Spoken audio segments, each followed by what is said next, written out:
Atong unahon gumikan kay miabot sa 130 ka mga job seekers ang nadawat diha dayon sa pahigayon nga job fair.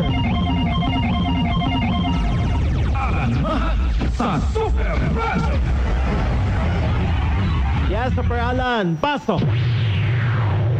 Miabot ka to sa 130 kabaga nanimpalad ang nadawat sa diha-diha dayon sa gipahigayon nga jobs fair dinhi mismo sa Dakbayan sa Subo.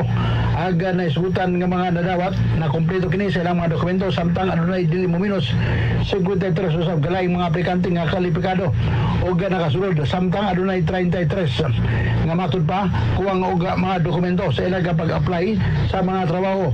Adunay dili mominos 4,000 ka mga job vacancies ang lahan ay alang mismo sa bago nga mga trabahante nga ni-apply sa ilaga trabaho pinagi sa jobs fair gipasugdahan sa Department of Labor and Human sa Department of Manpower Development and Placement sa kagamahalan sa Dakbayan sa Subo.